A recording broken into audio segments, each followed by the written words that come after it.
Forget midnight conspiracies. Let's clear up what Parliament can and can't actually do with royal titles. The headlines are everywhere, and the rumours swirl every time a royal makes the news. But what's the real story behind the power to strip royal titles? Let's take a deep dive into the history, the law, and the reality behind the headlines. Let's set the record straight. Despite the wild headlines, Parliament isn't holding secret meetings to strip anyone of their royal status. The process is far more transparent and, frankly, a lot less dramatic than the tabloids would have you believe. But why do these rumours persist? And what does it actually take for Parliament to get involved in royal titles? Here's how it really works. To understand Parliament's role, we need to look at the origins of royal titles, the legal framework that governs them, and the rare occasions when Parliament has actually stepped in. So, let's start at the beginning. What are royal titles and how are they granted? Royal titles, like Duke or Duchess, are granted by the monarch, usually as a mark of honour or recognition. These titles can be hereditary, passed down through generations, or life peerages, which end with the holder's death. The monarch has the traditional right to bestow these honours, but Parliament does have the ultimate legal power to change or remove them. This is where things get interesting. That's because, in the UK, Parliament is the top boss. Think of it like the principal who can overrule even the head teacher. The monarch may grant titles, but Parliament holds the constitutional authority to legislate on almost any matter, including the peerage system. This power is rarely used, but it's there, enshrined in law and precedent. But here's the twist. It almost never happens.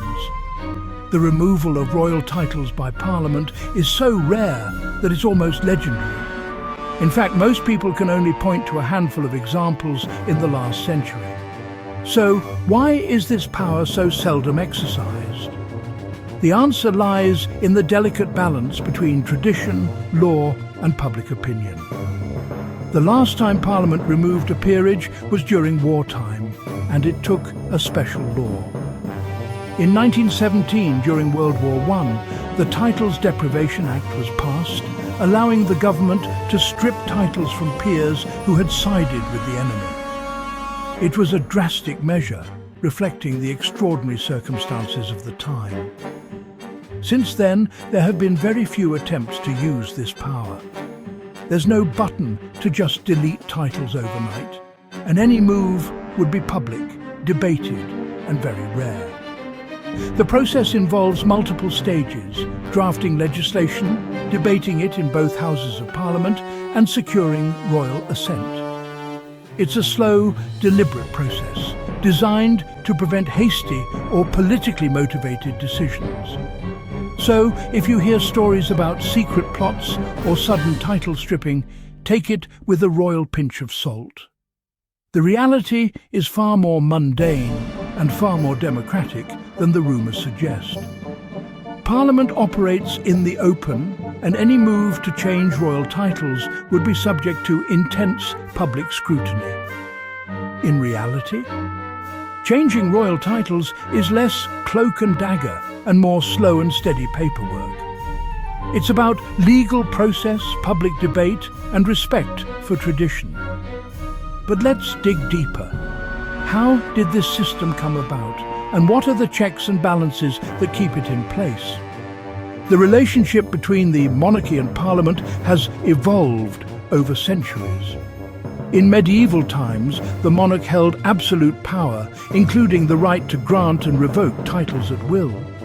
But as Parliament grew in influence, especially after the Glorious Revolution of 1688, the balance of power shifted. Today, the monarch acts on the advice of ministers, and Parliament has the final say on matters of law, including the peerage. This system is designed to ensure that no single person, royal or otherwise, can act unilaterally. Any attempt to remove a royal title must go through the same rigorous process as any other law. That means public debate, committee scrutiny, and ultimately a vote by elected representatives. Legal experts agree the process is intentionally difficult. It's meant to protect individuals from arbitrary decisions and to uphold the dignity of the peerage system. That's why, even in cases of scandal or controversy, Parliament is reluctant to intervene unless there's a clear and compelling reason. The royal family is a symbol of continuity and tradition, and their titles carry significant weight. Stripping a title isn't just a legal act. It's a statement about the values and priorities of the nation. That's why Parliament moves cautiously, weighing the potential impact on public opinion and the monarchy itself. Historians point out that the peerage system has survived wars, revolutions, and social upheaval.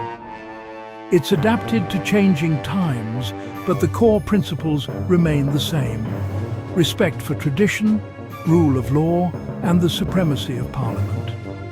These principles guide every decision about royal titles, ensuring that changes are made only when absolutely necessary. So, what would it actually take for Parliament to strip a royal title today? First, there would need to be a clear legal basis, usually involving serious misconduct or a breach of public trust. Next, a bill would have to be introduced in Parliament, debated in both houses, and passed by a majority. Finally, the monarch would give royal assent, making the change official. This process can take months or even years.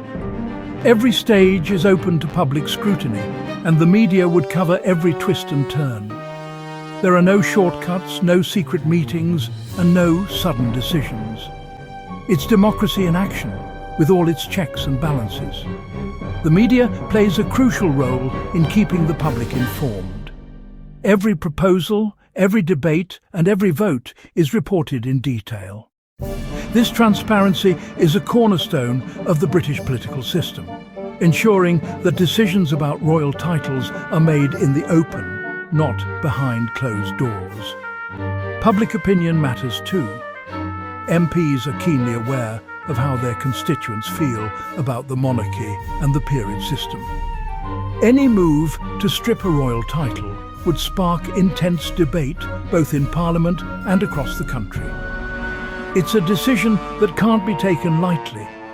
Researchers and legal scholars often look to history for guidance. Past cases, like the Titles Deprivation Act of 1917, provide important precedents. But every situation is unique, and Parliament must weigh the facts carefully before taking action. The impact of such a decision would be felt across the UK, especially in regions with strong royal traditions. Local communities often take great pride in their connections to the monarchy, and changes to royal titles can have cultural as well as legal implications. Debates in Parliament can be passionate and deeply personal. MPs bring their own perspectives shaped by history, tradition, and the views of their constituents. These debates are a vital part of the process, ensuring that every angle is considered before a decision is made. Once a decision is made, it's formalized through legal documents and official procedures. The process is meticulous, with every detail carefully recorded and archived. This ensures that changes to royal titles are permanent, transparent, and legally binding.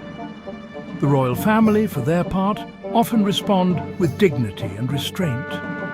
They understand the importance of tradition and the rule of law, and they rarely comment publicly on matters of peerage. Their focus remains on their public duties and service to the nation. Behind the scenes, Parliament continues its work, reviewing laws, debating issues, and upholding the principles of democracy. The process may be slow, but it's designed to protect the rights of individuals and the integrity of the system. In the end, the power to strip royal titles rests with Parliament,